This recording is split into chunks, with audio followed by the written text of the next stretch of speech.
Empezar y de paso ya empiezo la grabación.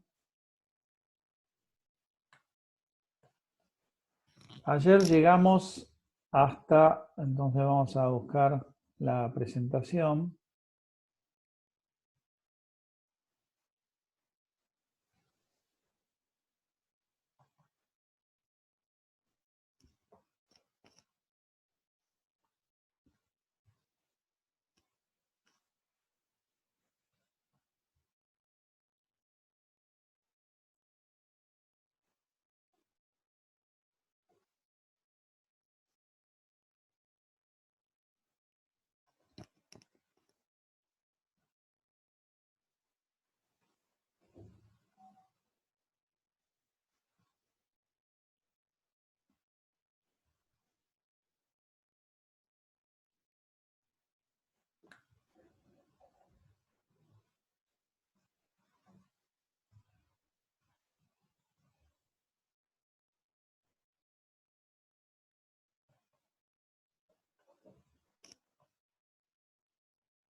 Hoy quería retomar un poco, el otro día vimos, donde lo tengo, acá no.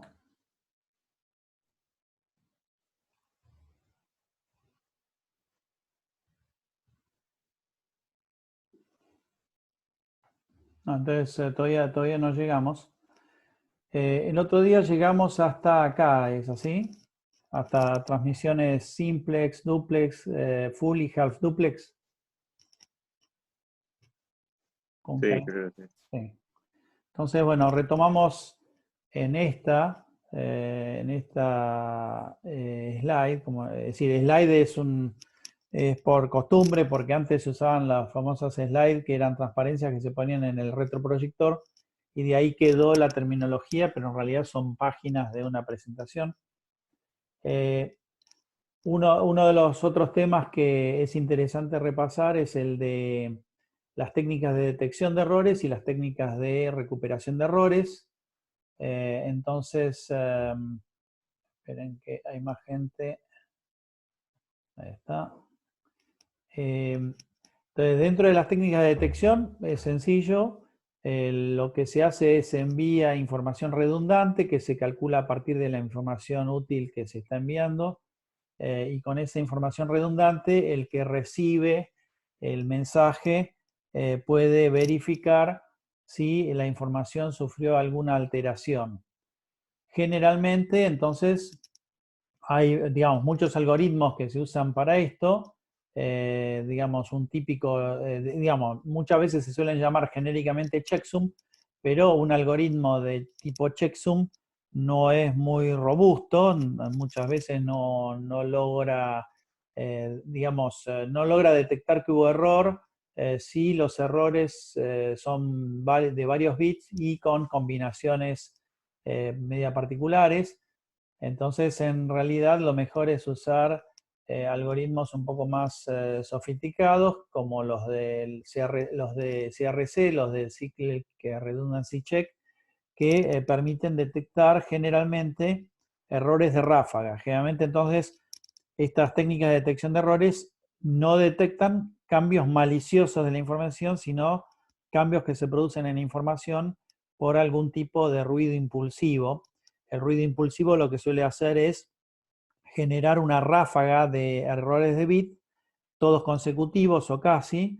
Entonces, eso tiene un patrón, digamos, y frente a esos patrones de modificación de información, hay algoritmos que han sido diseñados para poder ser muy poderosos a la hora de detectar ese tipo de errores. Si el mensaje en realidad recibe un ataque del estilo man in the middle, es decir, alguien en el medio que recibe el mensaje, lo modifica y lo deja pasar, en realidad el CRC o el checksum no sirve y hay que aplicar otros algoritmos matemáticos, típicamente, viste, algoritmos de hashing combinados con algoritmos de cifrado simétrico o asimétrico.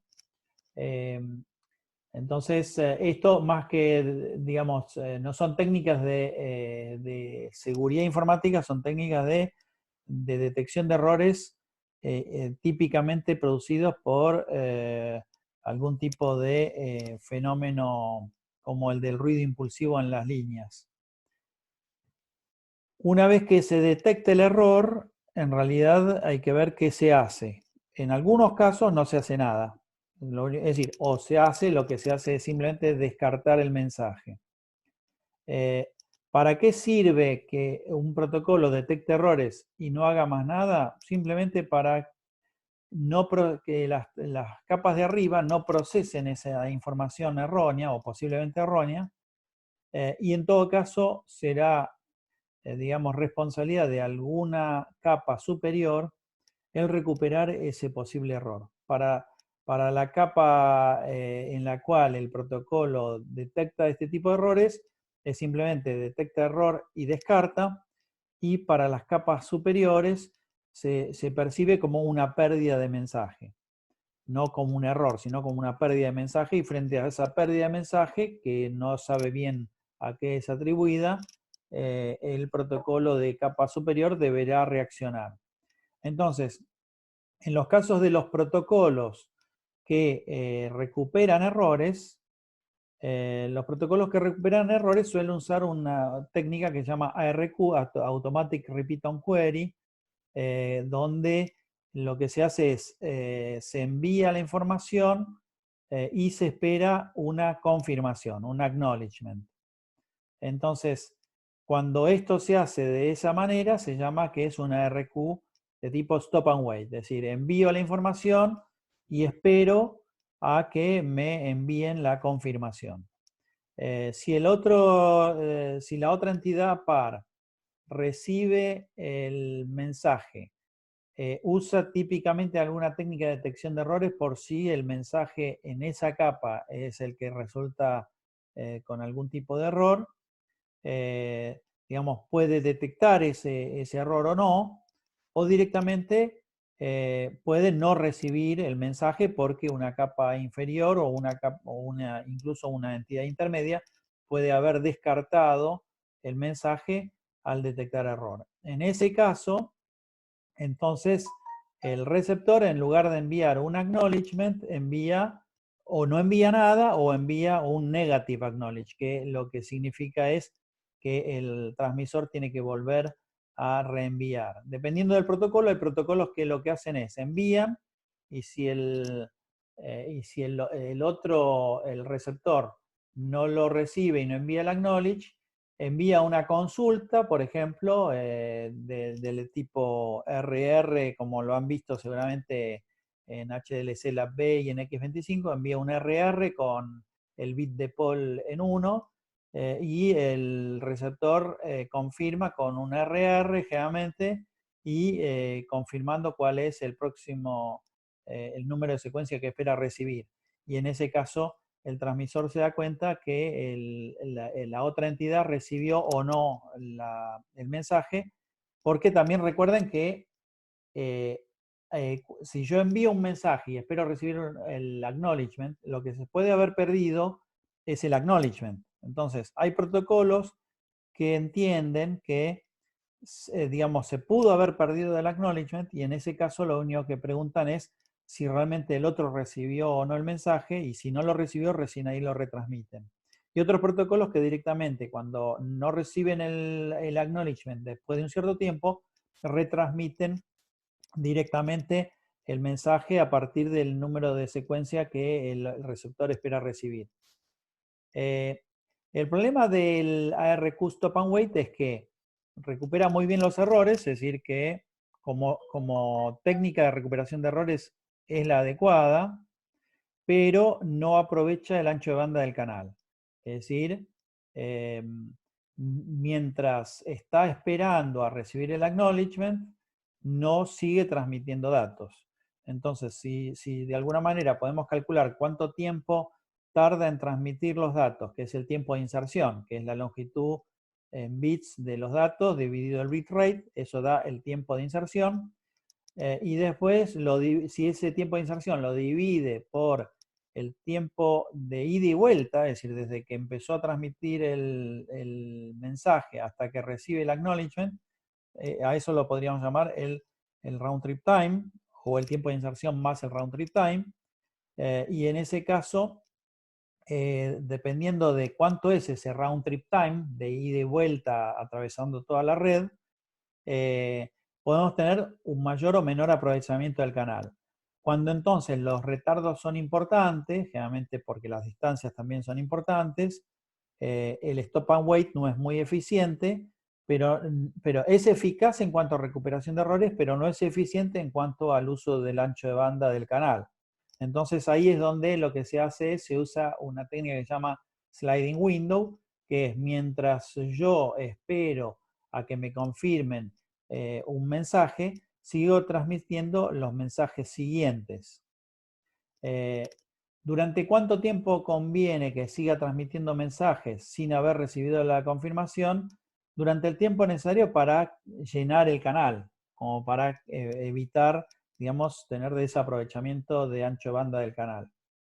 Entonces, típicamente se habla en ese caso de ventana deslizante y de tamaño de ventana, y entonces el tamaño de ventana es la cantidad de información que se puede enviar sin haber recibido confirmación. Entonces, bueno, digamos, se puede hacer una pequeña cuenta y es que si el tamaño de ventana es W, W veces el tiempo de inserción dividido el tiempo de inserción más el round trip time, ese cociente debería ser mayor o igual a 1 para que podamos aprovechar el canal, y por ende si despejamos significa que la ventana debería ser mayor o igual al tiempo de inserción por 1 más el round trip time, si mal no recuerdo, o algo así, ¿no?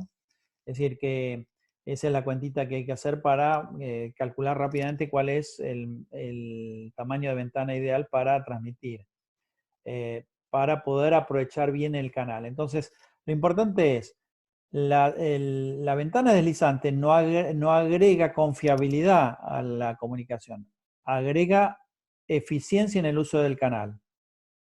En realidad, lo que agrega confiabilidad a la transmisión es el ARQ, que puede ser perfectamente stop and wait. Esto es importante porque si no, podemos caer en el error de pensar que todo protocolo que no tiene sliding window no es confiable. No, es perfectamente confiable. Lo que pasa es que lo que no va a tener es un mejor aprovechamiento del ancho de banda, sobre todo cuando tengo que hacer una transmisión masiva de datos. ¿Cómo venimos? Bien, todo bien. Bien. Bien, bien. ¿Alguna pregunta por este tema? Sí, una consulta. Sí. Se habla que a veces TCP/IP, Sí. cuando envía un paquete, se asegura que ese paquete llegó del otro lado. TCP/IP no, TCP decís. TCP. Y Sí. UDP no tiene en cuenta el checksum ni el CRC, ¿o qué es lo que no tiene en cuenta cuando manda y no le importa? O lo manda y no le importa y le importa. Claro, el UDP es un servicio de datagrama, que significa que no tiene recuperación de errores, no tiene ningún ARQ. El RQ no lo tiene. No lo tiene, directamente no tiene ARQ. Ni el sliding window ni el stop and wait. Pero eso no quita, claro, eso no quita que el UDP sea útil. Por ejemplo, el DNS usa UDP. Toda la Internet depende del DNS, con lo cual nadie puede decir que el DNS no es importante. Claro. Pero el DNS corre sobre UDP. El UDP, digamos, lo que tiene de bueno el UDP es que es una capa de transporte liviana, que entonces, Y rápida. Claro, es rápida en el sentido que no tiene sobrecarga, no tiene overload. Claro. Entonces, es bueno para aplicaciones, por ejemplo, transactivas como el DNS. Es decir, el DNS es una consulta que va y una respuesta que viene, nada más. Entonces, para el DNS, el UDP es una buena opción como servicio de transporte y la confiabilidad del DNS la da el propio DNS porque cuando hacemos una consulta y no conseguimos la respuesta, lo único que hacemos es después de un cierto tiempo, de un timeout, enviamos nuevamente la consulta. Ah, está bien. ¿Alguien más?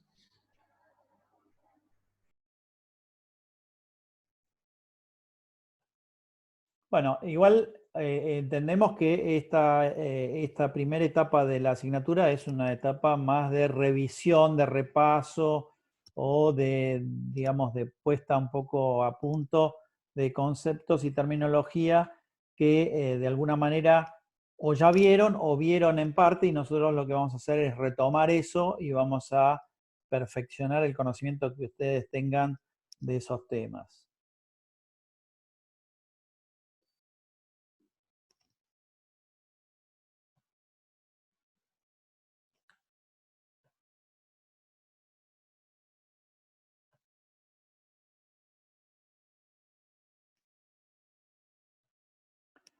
El tema de control de flujo y de control de congestión es cuando nosotros, el control de flujo es porque en los protocolos, justamente como TCP que habíamos enunciado recién, el control de flujo lo que hace es cadenciar el flujo de datos de un extremo al otro.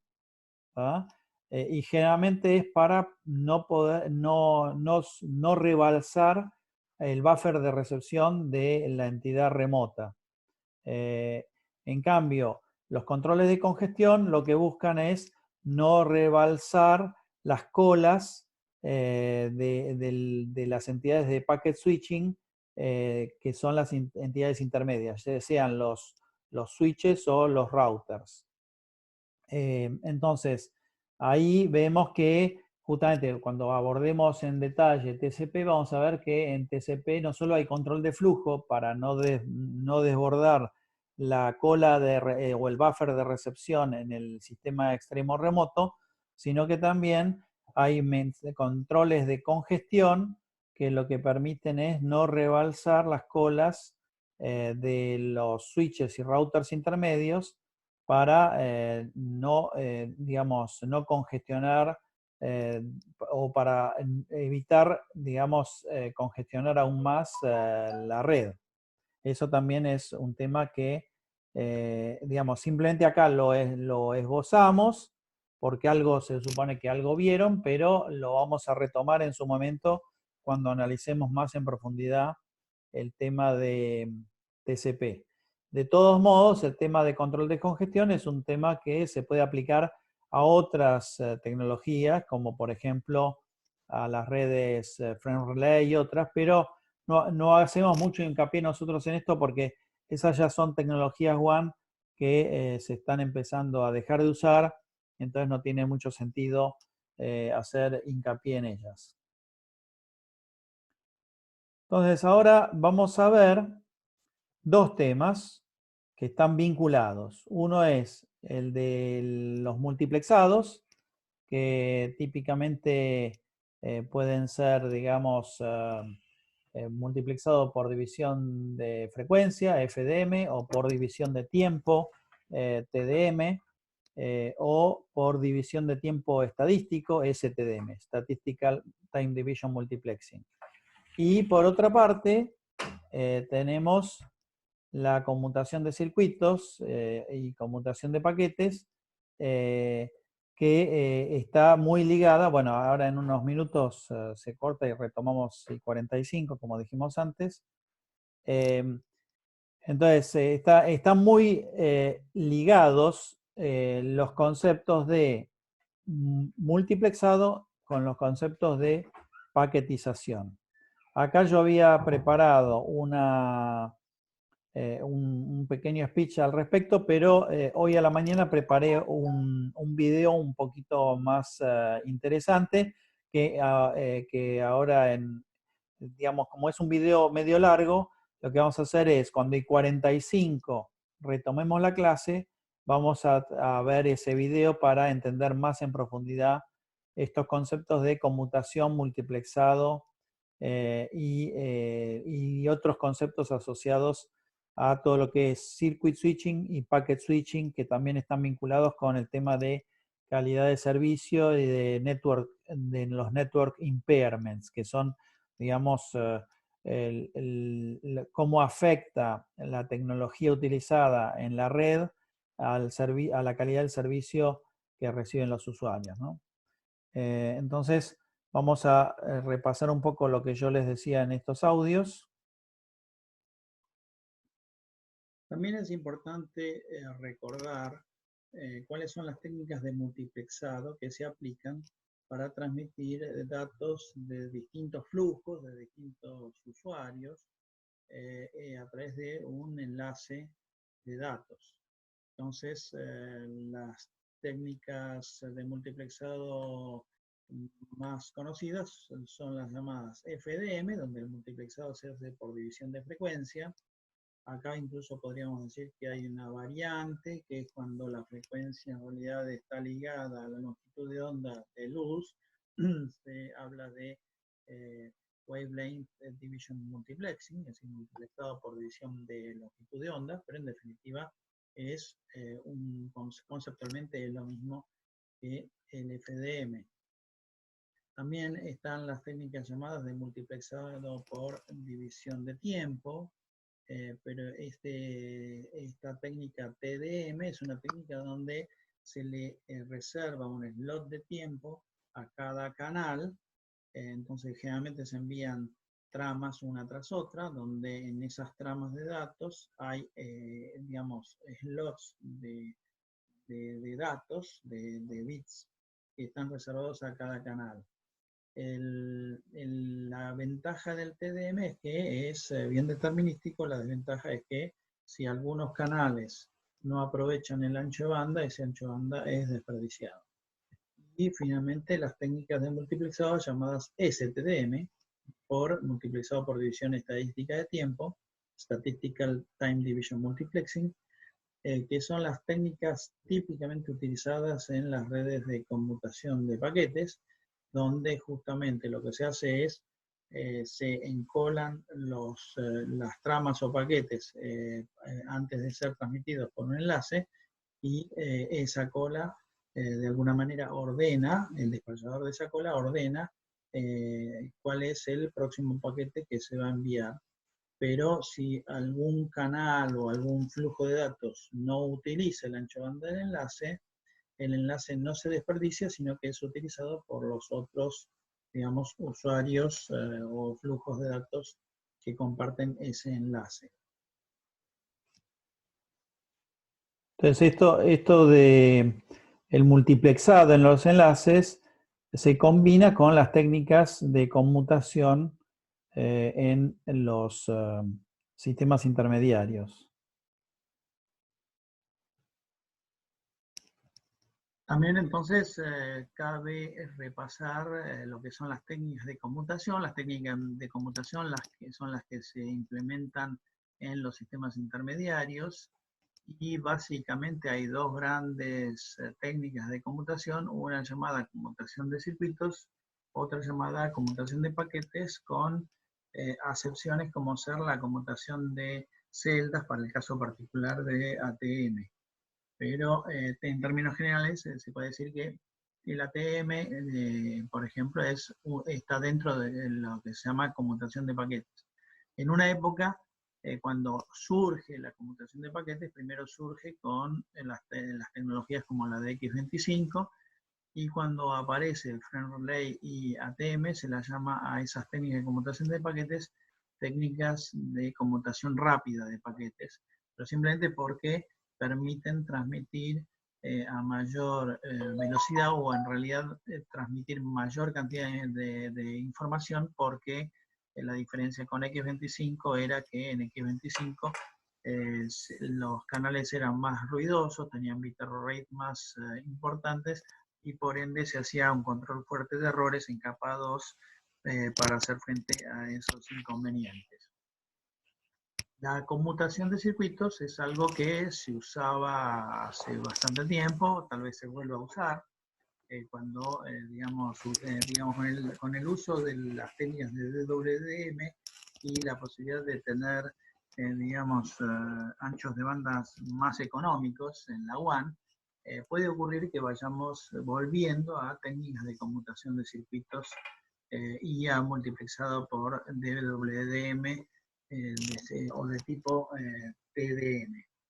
En la conmutación de circuitos, el camino que siguen los datos de un sistema extremo al otro sigue siempre un determinado camino y en cada uno de los enlaces cuenta con un ancho de banda reservado, ya sea por técnica de TDM o de FDM o de WDM. Bueno, y en la transparencia siguiente, entonces, había hecho un esquema, digamos, en ese momento cuando hice esto hace unos días, pensé que hacerlo, digamos, a mano alzada era mejor y no queda muy prolijo. Después cambié con la técnica de dibujo. Pero en definitiva, esquemáticamente tenemos los sistemas extremos, los sistemas intermediarios y la conmutación y el multiplexado. Entonces, como vimos, se combinan técnicas de conmutación con técnicas de multiplexado. Las técnicas de conmutación son las que se implementan, digamos, en cada uno de los sistemas intermediarios. Entonces ahí podríamos tener, como dijimos antes, conmutación de paquetes o conmutación de circuitos. Y las técnicas de multiplexado se aplican en el momento de utilizar los enlaces, digamos, los vínculos de comunicación entre sistemas, ya sea entre sistemas extremo e intermediario o entre sistemas intermediarios. Entonces, típicamente, en las redes de conmutación de paquetes, se hace conmutación de paquetes en los switches o en los routers y se hace multiplexado en cada uno de los enlaces o redes que vinculan esos sistemas intermediarios y los sistemas extremos.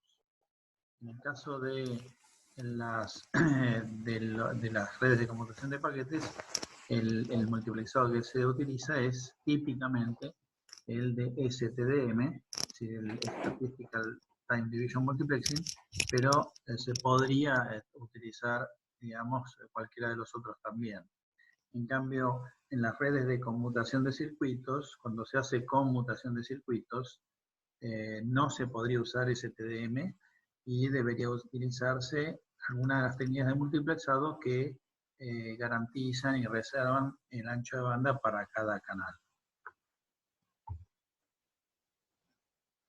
Bueno, así que esto es un poco lo que de alguna manera quería presentar hasta esta primera parte de la introducción.